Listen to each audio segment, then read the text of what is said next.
Hi, I'm Lorene. At a family party, my sister laughed and called me too poor for dessert. They sat me near the restroom.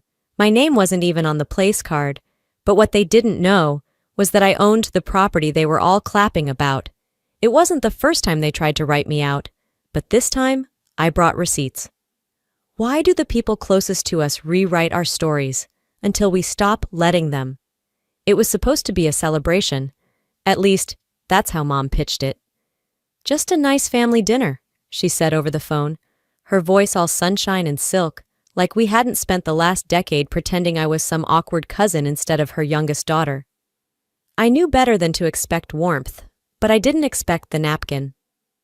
The hostess guided me past the main table, past the polished oak center spread with white hydrangeas and linen napkins, until we reached a small side table tucked near the hallway to the restrooms, and there it was. A single place setting. A paper napkin with my name scratched in blue ink. Everyone else had elegant printed place cards. "You sure this is mine?" I asked, trying not to let my voice crack. "Oh yes," she smiled politely. "Mrs. Hale said this was correct." She turned on her heel before I could answer. I sat down, slowly, adjusting the hem of my dress, already regretting the effort I made. Across the room, Kelly sparkled like a Macy's mannequin, tailored suit, teeth too white, laughter just a little too loud. She waved at someone near the bar, then caught my eye for a split second and turned away like she hadn't seen me. Of course she saw me. As more family members filtered in, the air thickened with the clinking of glasses, the scrape of chairs, and that familiar undercurrent of competition. Real estate wins, Ivy League internships, retirement plans. So luxurious it's almost embarrassing. Everyone had a polished story. I had a paper napkin. The server brought bread. I reached for a slice and overheard Kelly say to Uncle Richard, "Oh, we're still waiting on Lorene. She's probably budgeting parking." He chuckled like it was nothing. That was the thing about Kelly. She knew how to draw blood without making it look like a wound. When the appetizers arrived, I made myself small. Shrimp cocktail, caprese skewers, goat cheese something, I barely touched them. I focused on breathing, staying upright, keeping the quiet in. "Have you been working lately?" my cousin Mara asked. I nodded. "What do you do again?" she added. Her fork paused midair like the answer wasn't worth finishing a bite for. "I'm in property development," I said, keeping my tone neutral. "Oh," she blinked. "So like, managing units?" "Something like that." Kelly, 3 chairs away, but always listening, chimed in. "She's being modest. Lorene shows the cutest rent-controlled studios, perfect for starving students." I kept my hands folded in my lap. Dinner came and went. They talked about renovations and hedge funds and trust structures like I didn't exist. I sipped my water and waited for the part where I could leave without looking dramatic. Then the server came by with the dessert menu. Kelly leaned in dramatically, waved it away from our side of the table, and said to the waiter, loud enough for all to hear, "We'll skip dessert on this end. Budget season, right, sis?" Laughter burst like static. Uncle Richard barked. Aunt Susan gave that tight little shake of her head. Even Mom smiled, small, embarrassed, but still there. I stared at the untouched tiramisu across the table. I didn't say anything. I didn't have to. I was already full of humiliation. Somehow, I managed to stay seated. The fork in my hand suddenly felt like lead. My eyes burned but didn't betray me. Not here. Not for them. I took one last sip of water, then placed my napkin, my makeshift name card, beside my empty plate. "I'm good," I said to the server when she circled back. "I've had enough for tonight." But I wasn't talking about dessert anymore, as they launched into a toast about Kelly's latest donation to some coastal preservation gala. I let my gaze drift, just for a second. Candlelight shimmered off her diamond earrings, catching the angles of a woman who had everything she ever wanted and nothing she didn't take. I thought about high school. Kelly at the center of her sweet 16, me in a borrowed dress that didn't quite zip up. I remembered her voice as clearly as if it had been yesterday. "She's modest or broke?" And the way people laughed then, too. Except now, I wasn't 15, and I wasn't broke. But they didn't know that, not yet. I pushed back my chair with a soft scrape. "I'll see you all soon," I murmured. No one looked up. Outside, the wind had picked up.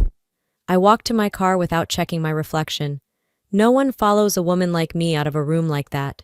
Not when they've decided she doesn't belong. But I wasn't chasing a seat at their table anymore. I was building my own. After I pulled out of the parking lot, I didn't drive straight home. I found a 24-hour gas station, parked beneath a flickering light, and sat with the engine running. I don't know why. Maybe to let the weight of the night settle somewhere besides my chest. Maybe to remind myself I still had the keys to more than just my car. The following evening, I got a text from Mara. "Mom's dinner was great. Hope you're coming to Saturday's gathering. Kelly's got a surprise planned for Kate."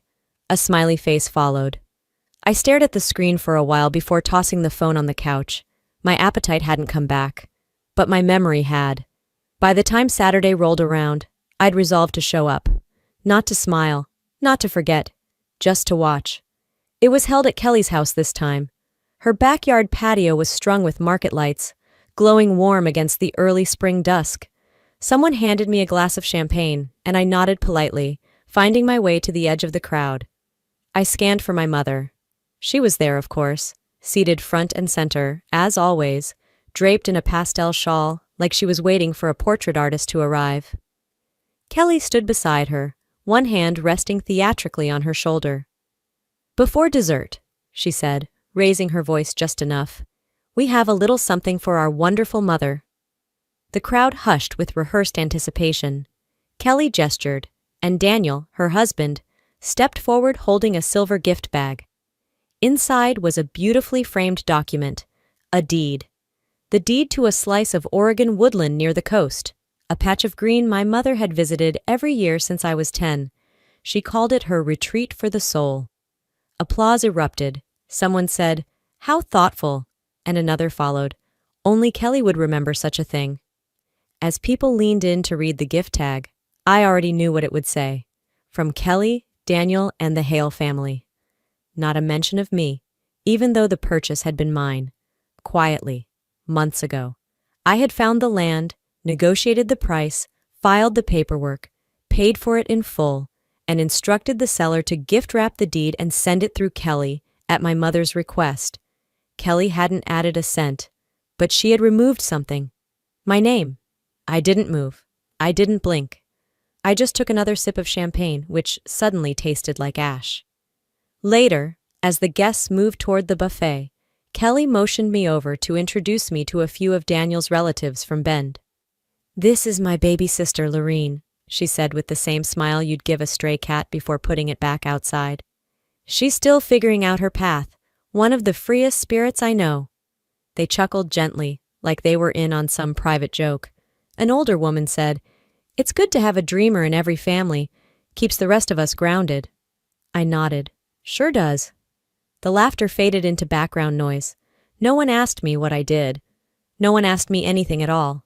Conversations swirled around foundation endowments, a cousin's winery expansion, someone's vacation home in Big Sur. Every time I opened my mouth, someone else spoke louder. It wasn't personal. That was the problem. I was used to it. Being spoken over, being described instead of being heard. It didn't hurt like it used to. It burned differently now, like a match being held too long.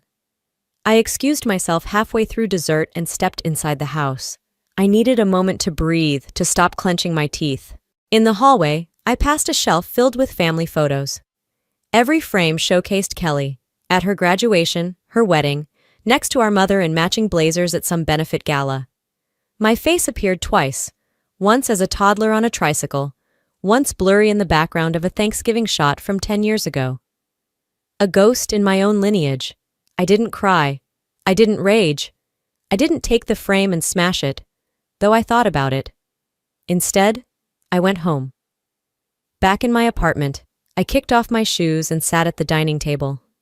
I opened the locked drawer and pulled out the manila folder labeled Pine Hollow Transfer of Ownership. My signature was crisp. My account number was clear. The final payment receipt, stapled neatly behind the deed, bore the date and wire ID. My initials were in the bottom corner. My name was there when it mattered, I whispered. They just didn't want it seen. I turned on the lamp, adjusted the angle of the chair, and began to highlight dates. I opened my laptop, scanned copies into a backup folder, and labeled each document precisely. This wasn't about revenge. Not yet. It was about keeping the record straight. Because stories, once told often enough without interruption, become truth. And I wasn't about to let them write mine out again. I didn't call anyone that night, didn't post a cryptic quote on social media. I simply worked, quietly, methodically, like a woman planting seeds. Let them toast to themselves, let them erase me from gift tags and table seats. They had no idea what I was preserving. Morning came slow, gray, and damp like most mornings in Portland. I stood at my kitchen counter, stirring instant oatmeal, staring through the steam at the blinking cursor on my laptop. Beside it, the folder lay open where I'd left it the night before. Highlighted lines, marked pages, a story no one knew but everyone had benefited from. As the oatmeal thickened, I pulled out an old shoebox from the hall closet. One that still had tape from 3 moves ago. It held old photos, scribbled notes from college, and a few folded pieces of paper I hadn't touched in years. At the bottom was what I was looking for. A copy of the graduation speech I'd written when I was 21. I had been selected as the student speaker, something only 2 people in our department ever remembered each year. My professors were thrilled. I was proud. But I never gave that speech. The same week, Kelly announced her engagement. My mother called me the night before the ceremony. "You're going to talk about your life, your goals, all those things you've worked for, and I'm proud of you, baby. But this weekend is about your sister. She's waited so long for this moment.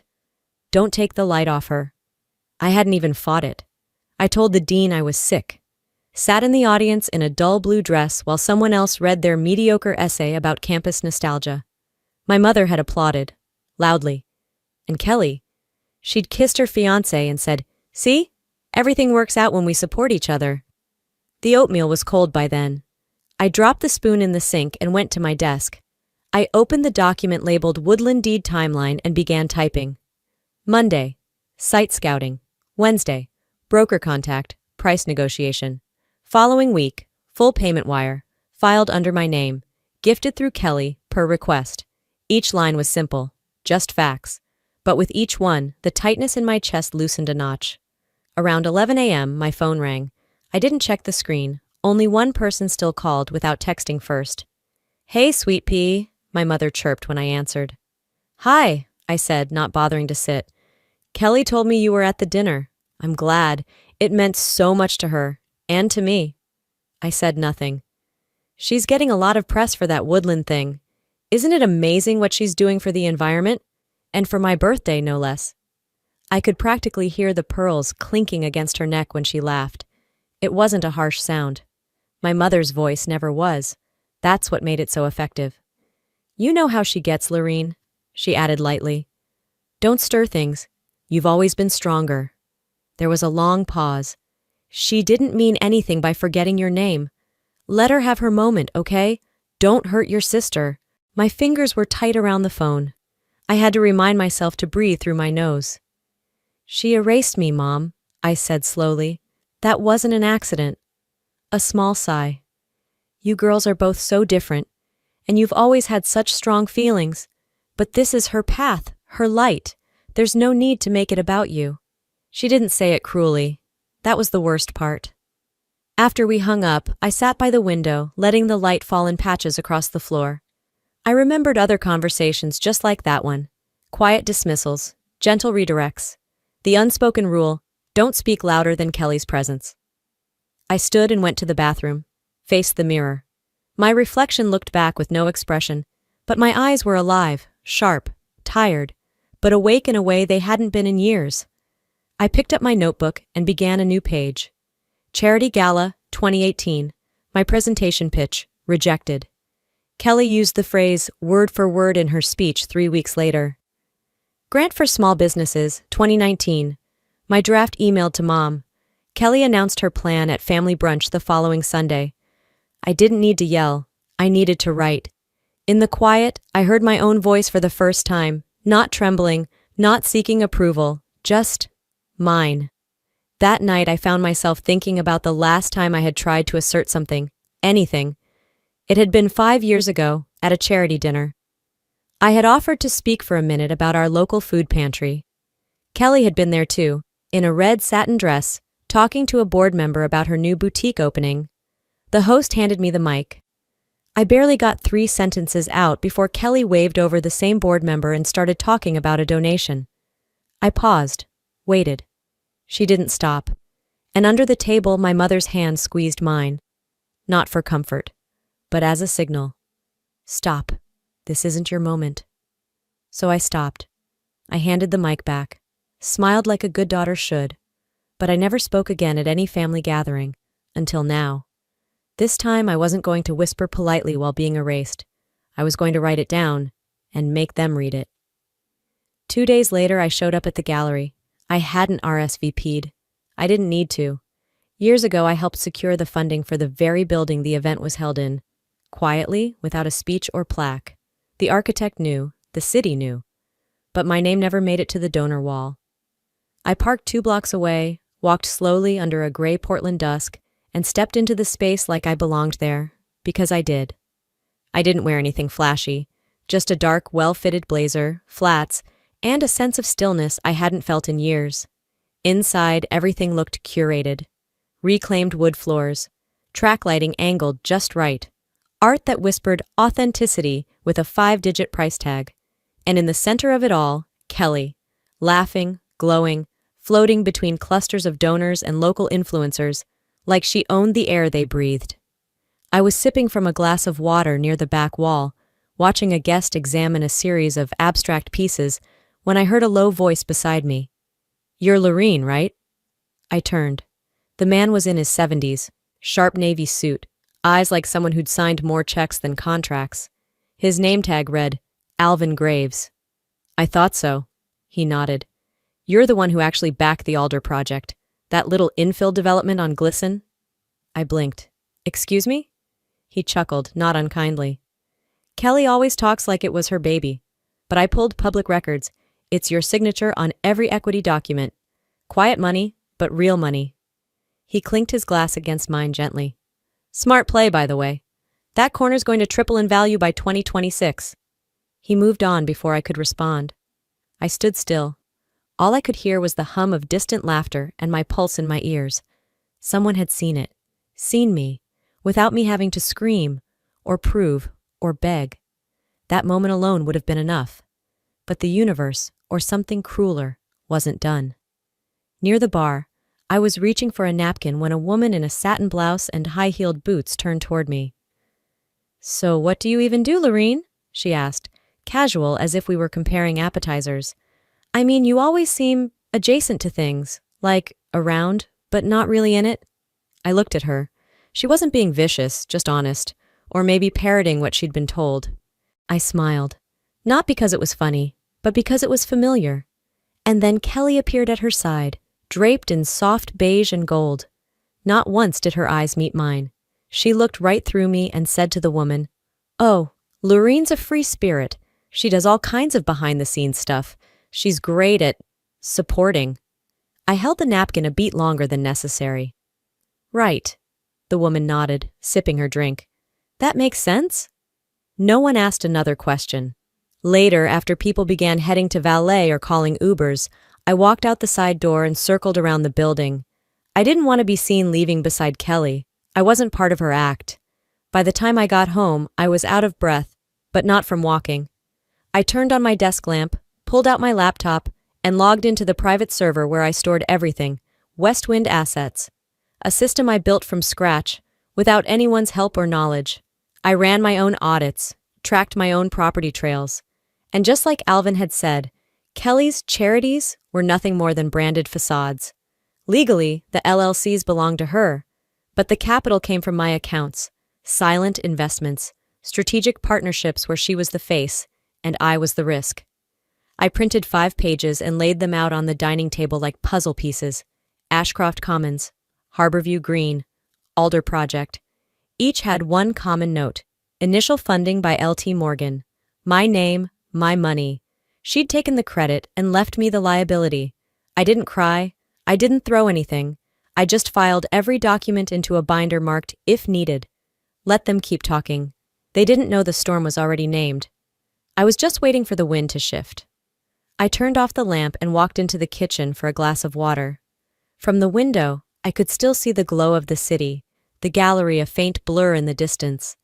I'd been erased in plain sight, but strangers were now whispering the truth that my own family had buried for years. And those whispers? They were louder than any speech I never gave. I was heading for the door to get ready for bed when my phone buzzed. A text. From Kelly. Don't get dramatic. Tonight wasn't about you. Try not to repeat history. No greeting, no punctuation.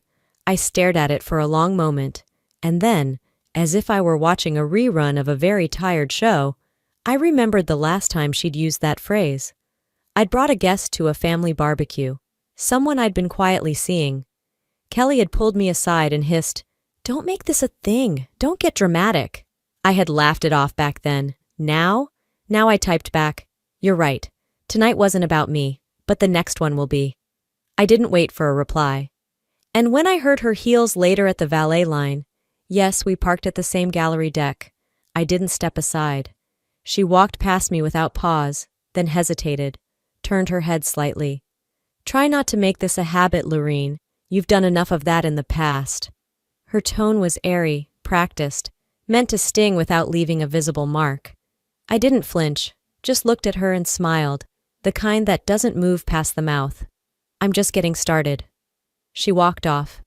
But this time, the silence I held wasn't surrender. It was preparation. The drive home was silent, except for the click of my turn signals. Portland's streets were mostly empty at that hour, and so was I, on the surface. But something had shifted. My thoughts were sharper now, not spinning, focused. Back in my apartment, I kicked off my shoes, poured myself half a glass of wine, and turned on the desk lamp. I pulled out the binder I'd started earlier that week and added a fresh tab, reassignments. It only took 15 minutes to find what I needed. A scanned PDF, property transfer, 6 months old, tied to a mixed-use lot I had personally funded and registered under the Morgan family's development fund, a line item in the shared holdings, or so I'd been told. But the name on the latest deed? West Bay Properties LLC, managed by Kelly Morgan.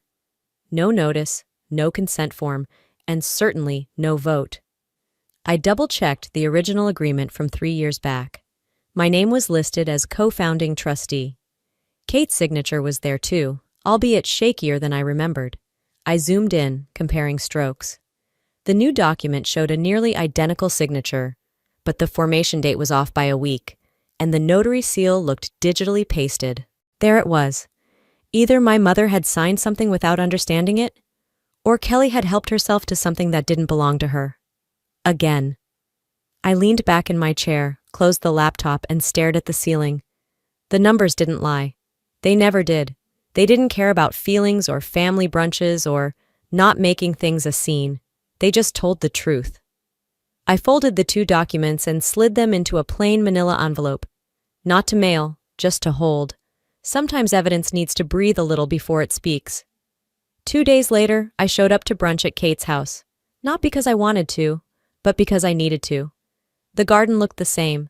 Perfectly trimmed roses, stone pathway curved like an apology no one ever says aloud.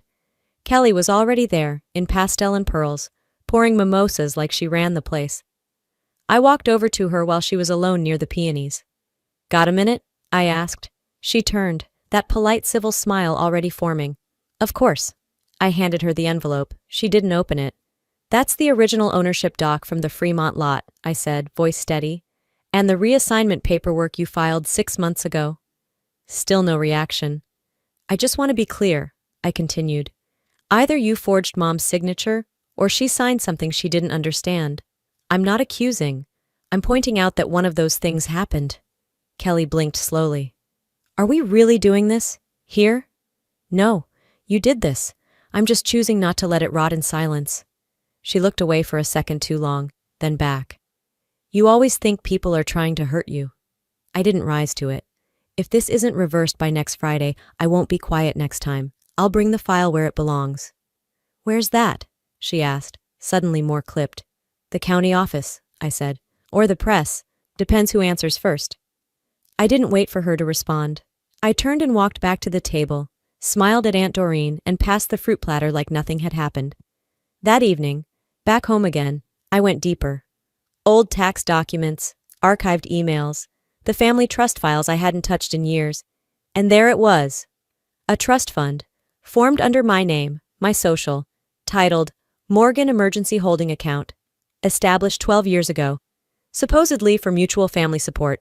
The only deposits came from me. The only withdrawals? Kelly. For startup development, travel consulting, health investment, cute labels for what were essentially lifestyle upgrades. I wasn't just being excluded, I'd been financing the exclusion. I closed every account tied to the trust. The next morning I sent one email. Just one, no lengthy intro, just a subject line, correction or disclosure. The attachment was a spreadsheet, clean, simple, color-coded. One tab, line 14, column D, projected legal exposure, misappropriation of family-held funds. Kelly didn't reply. Kate didn't either. But I didn't need them to. I wasn't trying to win their approval anymore. I was issuing a warning, one they'd understand in their language. Documents, risk, public image. This wasn't about getting back what I'd lost.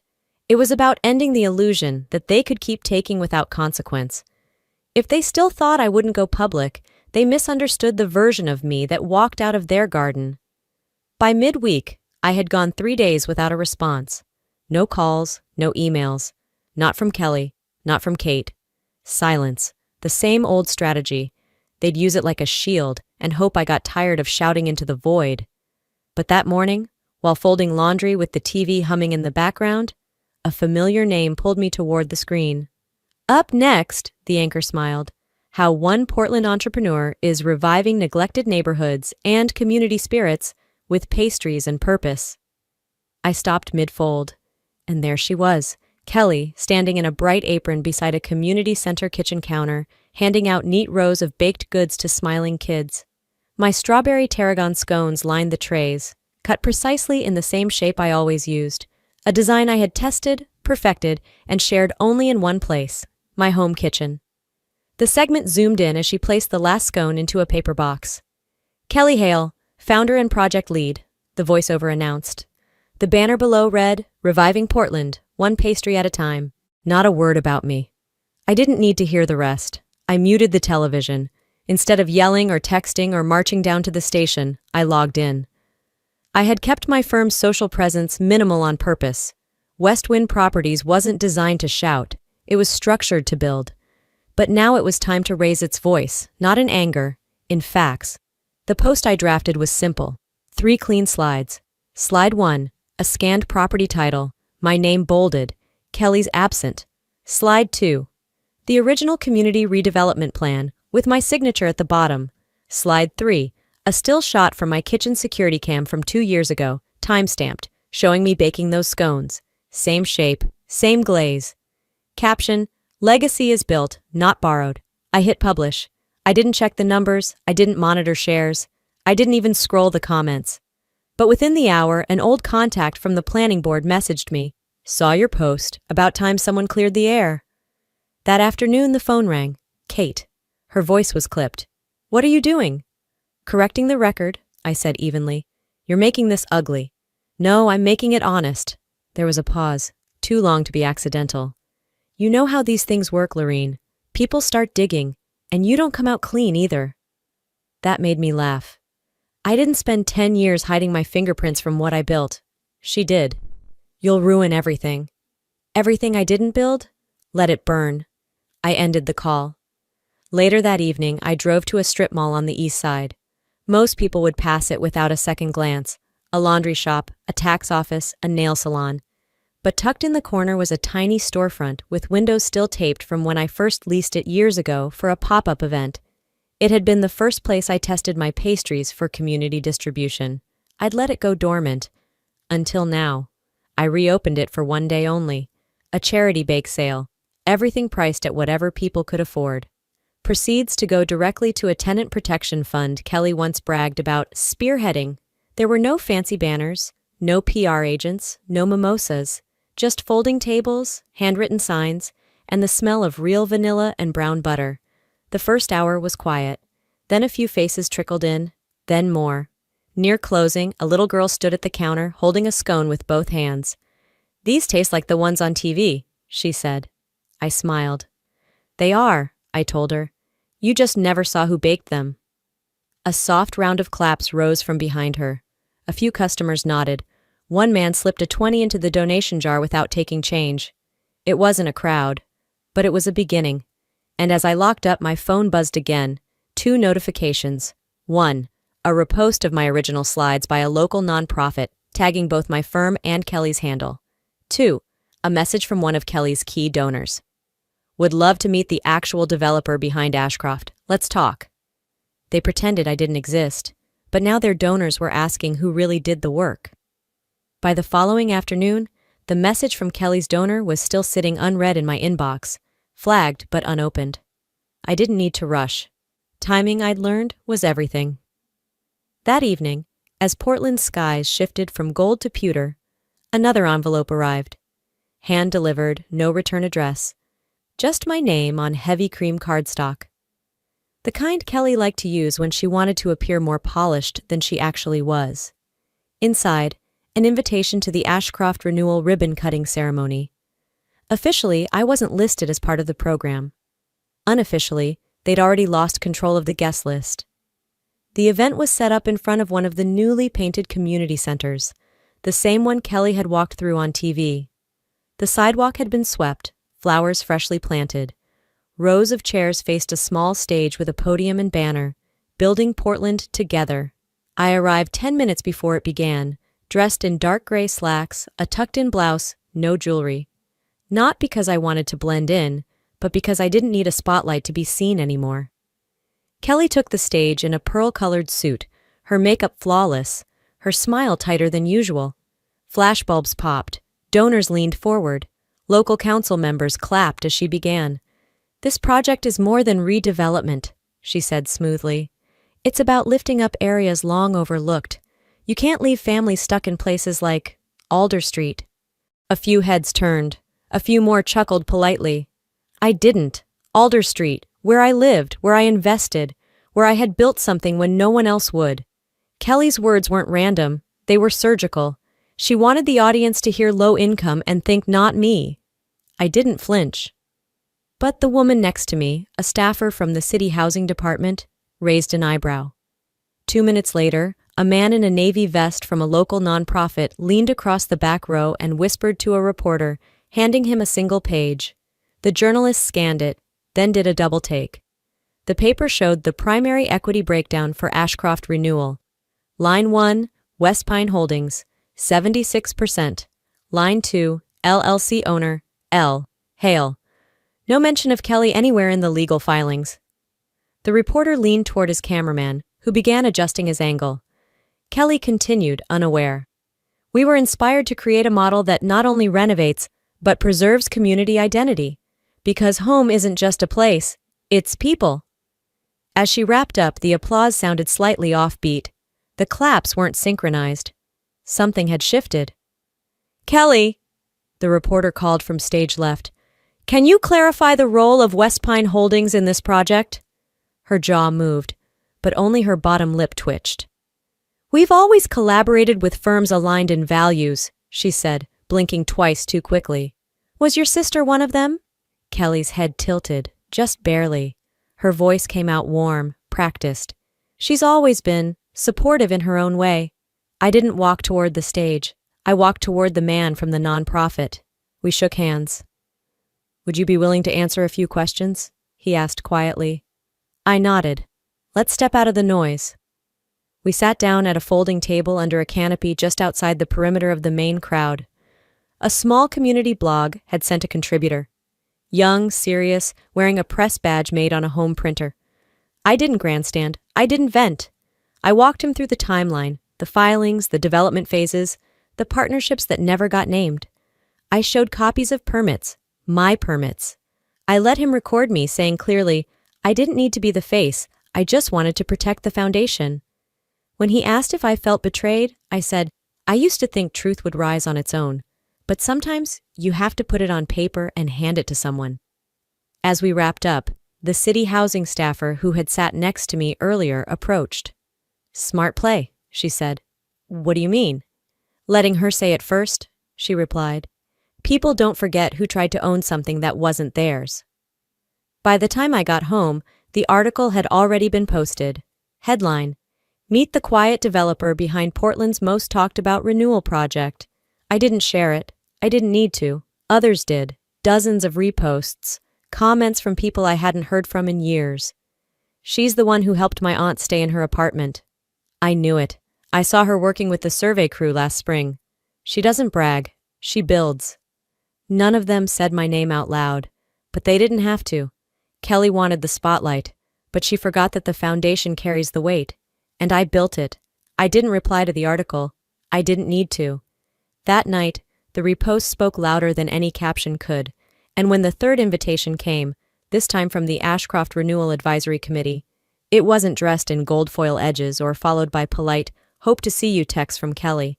It came through a secure email from the committee's office. Subject line: Agenda Item 3C, Contributor Clarification. Attached was a scanned seating chart for a boardroom downtown. Not a party, not a celebration, a reckoning. I arrived just after 9 a.m. The building's glass facade glared back at me, tall and clinical. Inside, I was directed to the 14th floor, where a long rectangular table faced a projection screen and a tray of untouched pastries. Kelly was already seated at one end, flanked by 2 donors and a PR rep. Kate sat farther down, in a navy blouse I remembered from a fundraiser 5 years ago, the one she'd asked me not to attend. No one stood when I entered. I didn't expect them to. I nodded once and took the open seat directly across from Kelly. I placed a single leather folder on the table. Then I waited. The chairwoman cleared her throat. We'd like to open this meeting by reviewing the authorship of a recent publication tied to the Ashcroft renewal. Kelly folded her hands. I believe this is just a misunderstanding, she began. I slid the first document out, quietly, no grand gesture, no voice raised. I believe you'll find the misunderstanding was printed in Portland Weekly, under the byline Kelly Hale. The article? Word for word from a draft I submitted to a grant proposal archive 3 years ago. I passed around both papers, one stamped with the Library of Congress copyright filing. The other?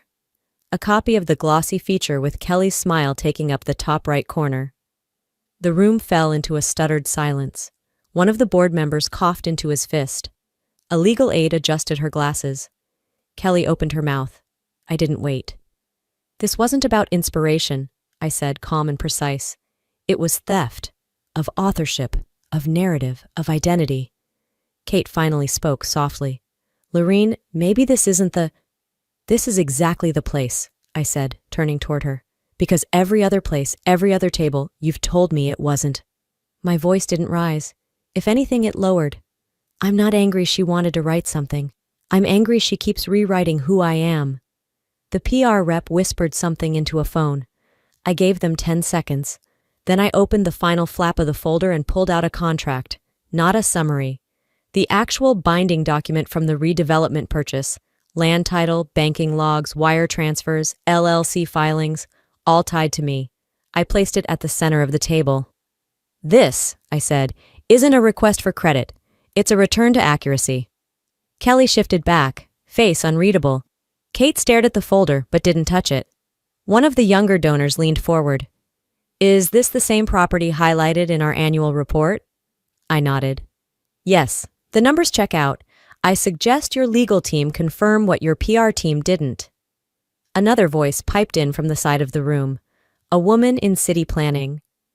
I have a copy of the zoning request here, she said, lifting a paper. L. Hale, March 2020. Someone whispered, oh my God. I didn't flinch. Kelly tried again. This wasn't about stealing. We've always shared. Family projects overlap. Then why was I never included in the credits? I asked. Why did the draft I wrote end up with your name on it, published the week after I declined your offer to co-sign your housing bill? No answer. I stood, calm, still. This doesn't need to become anything else. You now have the full truth in print and in hand. What you do next reflects on your integrity, not mine. I looked to Kate one last time. I spent years being told not to embarrass this family, that airing truth would make us look divided. She didn't say a word. So I turned to the board. But I'm not the one who divided us. I just stopped pretending we weren't.